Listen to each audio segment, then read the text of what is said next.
Hi friends, இது case Taylor YouTube channel. நம்ம channel நீங்கள் இன்னும் சப்ஸ்கிரைப் பண்ணலைன்னா சப்ஸ்கிரைப் பண்ணி வச்சுக்கோங்க. இன்றைக்கி நம்ம சேனலில் ஒரு டிஃப்ரெண்ட்டான வீடியோ பார்க்க போகிறோம். நான் ஃபஸ்ட் டைம் இந்த வீடியோ ட்ரை பண்ணியிருக்கேன். ஸோ இது எப்படி வரும்னு கூட எனக்கு தெரியாது. ஸோ வியூஸ் எப்படி போகணும்னு தெரியாது. ஒரு பிஸ்னஸ் உமனோட ஒரு வீடியோ தான். அதாவது நான் டெய்லி செய்யக்கூடிய வேலைகள் தான் பார்க்க போகிறோம். ஸோ இதே ஒர்க்கு டெய்லியும் இருக்குமா அப்படின்னு கேட்டால் அப்படி கிடையாது. இப்போ மாவு கிரைண்டரில் ஓட்டிகிட்டு இருந்தது பாருங்கள். இது கஸ்டமருக்காக ரெடி பண்ணது. ஒரு ஸ்கூலில் ஆர்டர் கேட்டிருந்தாங்க. ஸோ ஸ்கூலுக்கு இன்றைக்கி ஆர்டர் எடுத்துகிட்டு போகிறேன். இப்போ இந்த கேழ்வரகு மாவு நான் பேக்கிங் பண்ணிகிட்டு இருக்கிறேன். இது பார்த்திங்கன்னா லோக்கலில் வல்லூரில் உள்ளவங்களுக்கு எல்லாருக்குமே கேட்குறவங்களுக்கு கொடுத்துக்கிட்டு இருக்கிறேன்.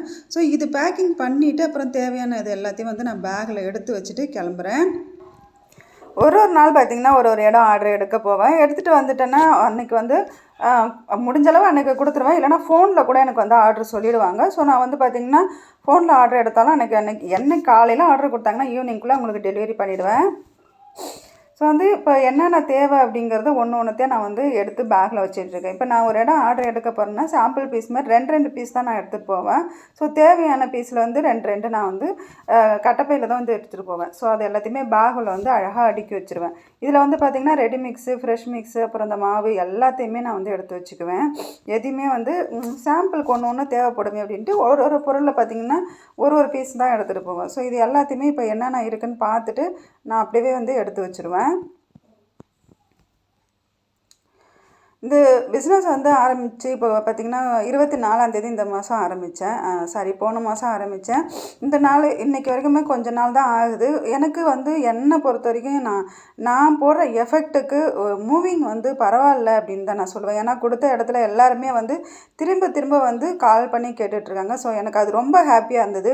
ஃபஸ்ட் டைம் இந்த பிஸ்னஸ் நான் ஆரம்பிக்கும் போது பார்த்திங்கன்னா நான் ரொம்ப எப்படிடா இந்த பிஸ்னஸ் நம்ம பண்ண போகிறோம். ஏன்னா எனக்கு இது பிஸ்னஸ் நான் பண்ணியிருப்பேன். ஒரு கடை வச்சுருக்கோம். கடையில் நம்ம ஒரு பொருள் வைக்கிறோம், 4 பேர் வாங்குறாங்க. அதுனா அது எனக்கு பெரிய விஷயமா தெரியாது. இப்போ டெய்லரிங்னாவே நம்மளை தேடி ஒரு பொருள் நம்ம துணி கொடுப்பாங்க, தைச்சி கொடுக்குறோம். அது எல்லாமே வேறு. ஸோ இது ஃபுல்லாக டோட்டல் வேறு. இது நான் ஃபஸ்ட் டைம் தான் இது மாதிரி நான் பண்ணுறேன். இந்த பிஸ்னஸ் நான் ஆரம்பிக்கும்போது நம்ம வீட்டில் உட்காந்துருக்கோம், ஒரு விளம்பரம் மட்டும் பண்ணனா என்ன வாங்கிப்பாங்க. ஸோ நான் அதை நினைக்கவே இல்லை. நான் நினச்சது எல்லாமே நம்மளால் முடிஞ்ச அளவுக்கு ஒரு பொருளையும் எல்லாருக்கிட்டையும் கொண்டு போய் சேர்க்கணும் அப்படின்னு தான் நினச்சேன்.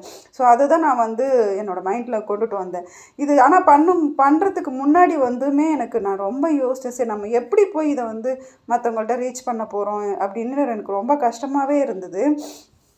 ஸோ இருந்தாலும் பரவாயில்ல, நம்ம ஏதாவது பண்ணணும், நம்மளால் முடிஞ்சதை நம்ம ட்ரை பண்ணணும் அப்படின்னு சொல்லிட்டு தான் ரெடி பண்ணேன்.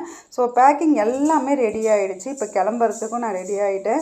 ஸோ எக்ஸ்ட்ராவாக இருந்தது எல்லாத்தையுமே கொண்டு போய் எடுத்த இடத்துல வச்சிடுறேன். வச்சுட்டு இப்போ இந்த பேகு, அதுக்கப்புறம் எனக்கு தேவையானது கொஞ்சம் அமௌண்ட்டு, கொஞ்சம் எனக்குன்னா சில்லறை தேவைப்படும்னா சில்லறை காசு, அதுக்கப்புறம் என்னோடய மொபைலு, அப்புறம் நம்ம சேஞ்சு கொடுக்கறதுக்கு எல்லாத்தையுமே நான் பர்ஸ்குள்ளே கரெக்டாக எடுத்து வச்சுருவேன். கரெக்டாக கட்டில் மேலே எடுத்து வச்சுட்டு எல்லாமே கரெக்டாக எடுத்து வச்சிட்டோமான்னு ஒரு தடவை பார்த்துட்டு அப்புறம் வீடு ஃபுல்லாக செக் பண்ணிவிட்டு அதுக்கப்புறம் தான் வீட்டை சாத்திட்டு கிளம்புவேன்.